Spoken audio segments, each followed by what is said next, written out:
தமிழ்நாட்டில் இன்று முதல் ஒரு வாரத்துக்கு மழை பெய்யக்கூடும் என வானிலை ஆய்வு மையம் அறிவிப்பு. வரும் 16ஆம் தேதி நாமக்கல், சேலம் உள்ளிட்ட 9 மாவட்டங்களில் கனமழை பெய்யும் என கணிப்பு.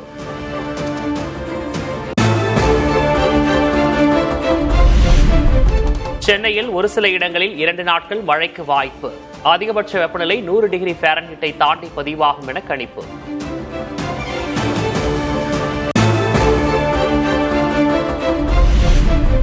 தமிழக கடலோர பகுதிகளில் வரும் 18ஆம் தேதி வரை சூறைக்காற்று வீசக்கூடும். மீனவர்களுக்கு வானிலை ஆய்வு மையம் எச்சரிக்கை.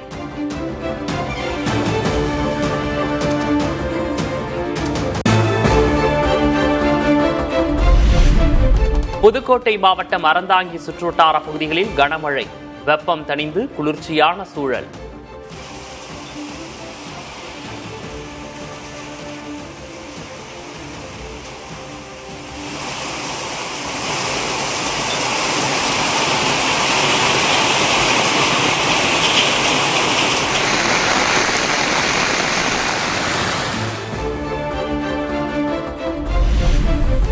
விடுமுறை நாளில் குற்றால அருவிகளில் குவிந்த சுற்றுலா பயணிகள். நீண்ட நாட்களுக்கு பின் மீனருவியில் அனுமதி வழங்கப்பட்டதால் ஆனந்த குளியலிட்ட மக்கள்.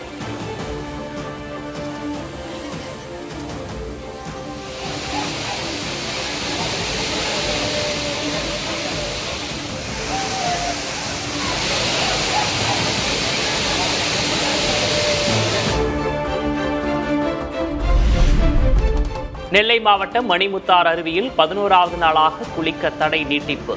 சுற்றுலா பயணிகளின் பாதுகாப்பை கருதி வனத்துறை நடவடிக்கை.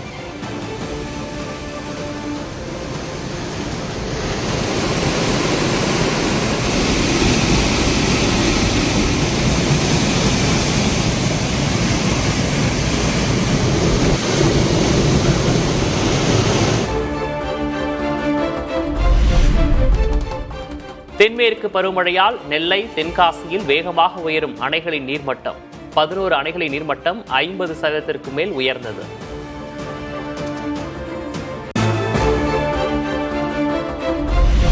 தென்மேற்கு பருவமழை தீவிரமடைந்துள்ளதால் ஒரே வாரத்தில் கடனாநதி அணையின் நீர்மட்டம் 25 அடி உயர்வு. வெள்ளியை உருக்கி ஊற்றியது போல் அணைக்கு நீர் பாய்ந்தோடிய பிரத்யேக பருந்து பார்வை காட்சி.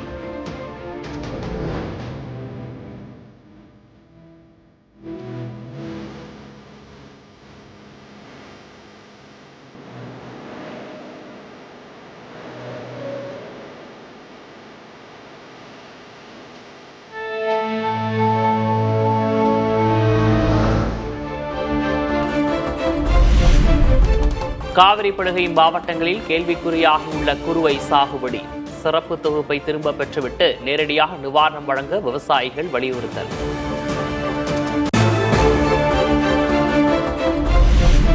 தமிழக கடலோர பகுதிகளில் அமலில் இருந்த 61 நாட்கள் மீன்பிடி தடை காலம் இன்று நள்ளிரவுடன் நிறைவு.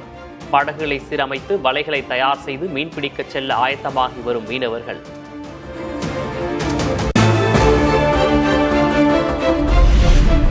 பிரான்சில் முதலீட்டாளர்களை சந்தித்து உரையாடிய பிரதமர் மோடி, இந்தியா உள்ளிட்ட நாடுகளின் புதுமையான படைப்புகள் குறித்த கண்காட்சியை பிரான்ஸ் அதிபர் மேக்ரானுடன் இணைந்து தொடங்கி வைத்தார்.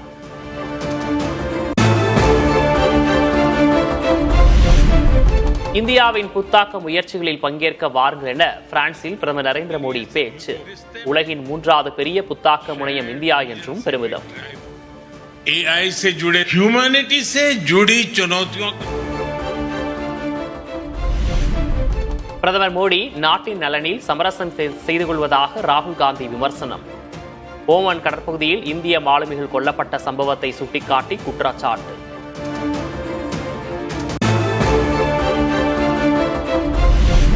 அதிமுக இளைஞரணியில் எடப்பாடி பழனிசாமியின் மகன் மிதுனை கொண்டுவர முயற்சி என அரசியல் வட்டாரத்தில் பேச்சு. காஞ்சிபுரத்தில் நடந்த நிர்வாகிகள் கூட்டத்தில் KP முனுசாமி பேசியதாகவும் தகவல்.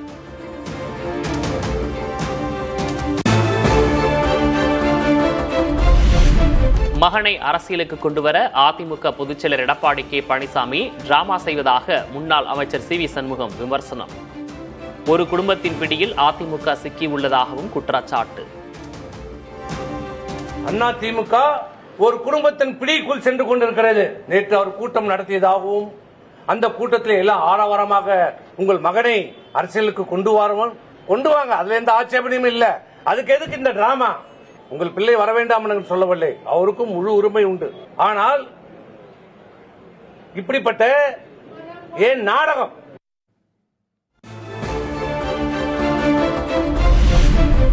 அதிமுக வென்ற 47 தொகுதிகளில் 31 தொகுதிகள் பாமக போட்ட பிச்சை என சிவி சண்முகம் பரபரப்பு பேச்சு. கூட்டணியில் பாமக இல்லை என்றால் 7 தொகுதிகளில்தான் அதிமுக வென்றிருக்கும் எனவும் பேட்டி. 31 தொகுதி, 47 தொகுதியில் 31 தொகுதி பாட்டாளி மக்கள் கட்சி போட்ட பிச்சை. பாட்டாளி மக்கள் கட்சி கூட்டணியில் இல்லை என்றால் இங்க வட மாவட்டத்திலே அரியலூர், கடலூர், விழுப்புரம், கள்ளக்குறிச்சி, திருவண்ணாமலை, வெள்ளூர், தர்மபுரி, ஏன் சேலத்துல இவரே தப்பி தவறிதான் தட்டு தடுமாறிதான் ஜெயிச்சிருப்பார். மீதி 6 தொகுதியும் ஜெயிச்சிருக்கார்.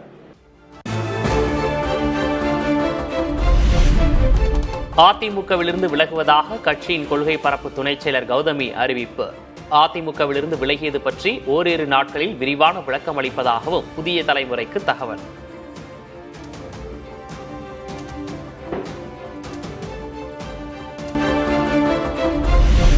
தேசிய ஜனநாயக கூட்டணியிலிருந்து வெளியேறியது தமிழ் மாநில காங்கிரஸ்.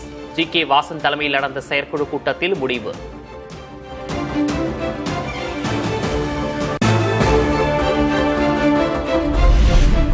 கட்சியை தனித்தன்மையுடன் வலுப்படுத்தவே கூட்டணியிலிருந்து விலகுவதாக ஜி.கே. வாசன் விளக்கம். கூட்டணி கட்சிகளுடன் எந்த மனக்குமுறலும் இல்லை என்றும் பேட்டி. தேசிய ஜனநாயக கூட்டணியிலிருந்து வெளியேறியது தமிழ் மாநில காங்கிரஸ். ஜி.கே. வாசன் தலைமையில் நடந்த செயற்குழு கூட்டத்தில் முடிவு.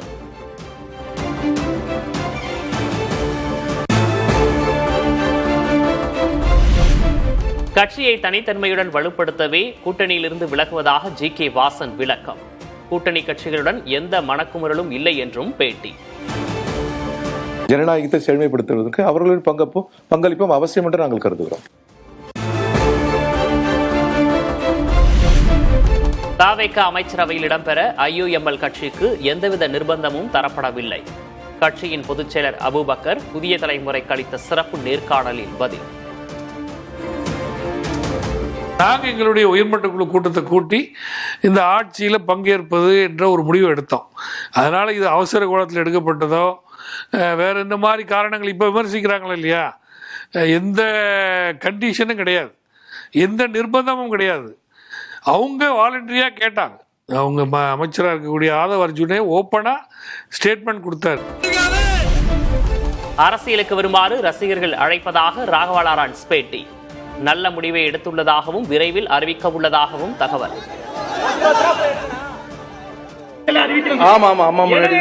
அதை நான் சொல்றேன் சார், பேசிட்டு இருக்கோம்.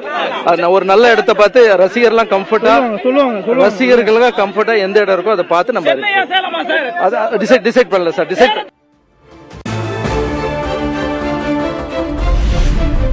பொறாமையால் தவேக ஆட்சியை விமர்சனம் செய்வதாக நடிகர் ராகவா லாரன்ஸ் பேச்சு. கல்வி, அறநிலைய அமைச்சர்கள் சிறப்பாக செயல்படுவதாகவும் பாராட்டு. என்னை பொறுத்த வரைக்கும் ரொம்ப நல்லா இருக்கு, சூப்பராகவே இருக்குன்னு சொல்லலாம். கடுமையான விமர்சனங்கள் அவங்க முன்வைக்கிறதுக்கு ரீசன் என்னன்னா, என்னை பொறுத்த வரைக்கும் சார், நான் எது இருந்தாலும் மனசில் படுத்த ஓப்பனாக பேசுவேன். அதுக்கு பொறாமை தான் சார் காரணம்.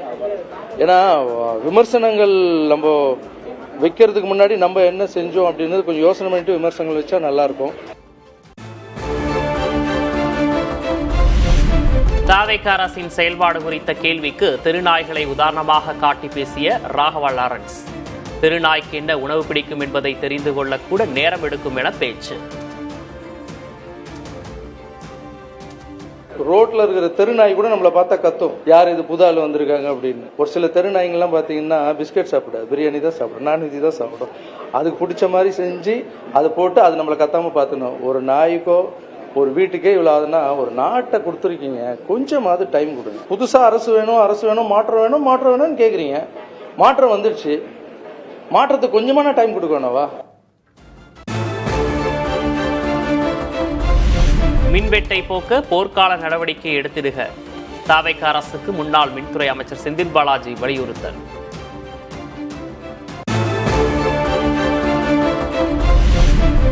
மின்வெட்டு குறித்து பேசவே தகுதியில்லாதவர் செந்தில் பாலாஜி என அமைச்சர் நிர்மல்குமார் பதிலடி. மின்வாரிய கட்டமைப்புகளை சீரமைக்கும் வேலை நடந்து வருவதாகவும் விளக்கம்.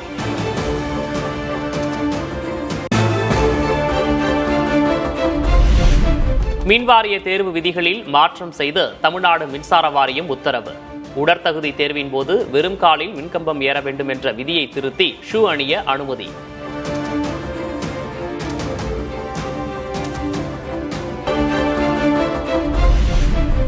அரசு போக்குவரத்து கழகங்களில் 4000 பேர் ஓய்வுகால பலனுக்காக காத்திருப்பு. 200 கோடி ரூபாய் ஒதுக்க தமிழக அரசுக்கு ஊழியர்கள் கோரிக்கை.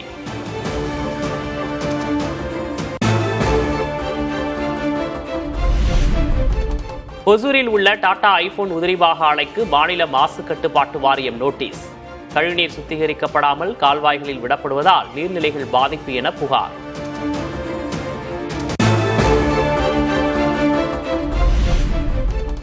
தென்காசி மாவட்டம் புளியரையில் பொதுமக்கள் சாலை மறியல் போராட்டம். கேரளத்துக்கு கனிம வளம் கொண்டு செல்லும் வாகனங்கள் அதிகரிப்பால் போக்குவரத்து நெரிசல் என புகார்.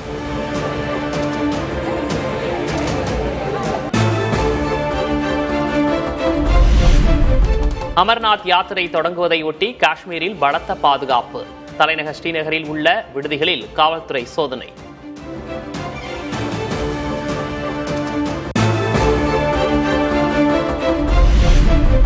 உத்தராகண்ட் மாநிலத்தில் குடிநீர் விவகாரம் தொடர்பாக இரு சமூகத்தினரிடையே மோதல். வீட்டிற்கு தீ வைப்பு.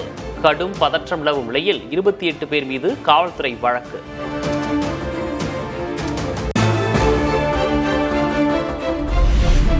போலாந்து நாட்டில் மெதுவாக செல்லக்கூடிய ரயில் அறிமுகம். இயற்கை எல்லை மக்கள் கண்டுகளிக்கும் வகையில் வினோத திட்டம்.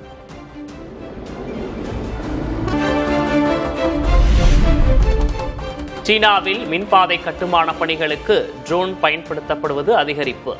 325 கிலோ எடை வரை தூக்கிக் கொண்டு பறக்கும் ட்ரோன்கள் விரைவாகவும் மின்பாதை அமைப்பும் பணி.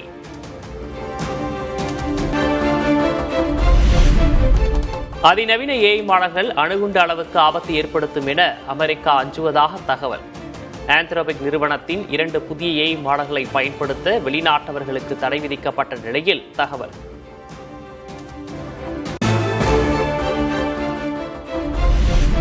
உலகக்கோப்பை கால்பந்து தொடரில் சமனில் முடிந்த போட்டிகள். கத்தார் சுவிட்சர்லாந்து ஆட்டத்தை தொடர்ந்து பிரேசில் மொராக்கோ போட்டியும் டிராவில் முடிந்ததால் ரசிகர்கள் ஏமாற்றம்.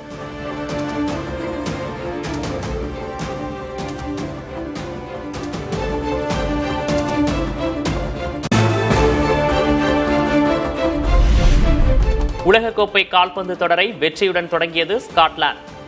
ஹெய்தி அணியை 0-1 என்ற கோல் கணக்கில் வீழ்த்தியது.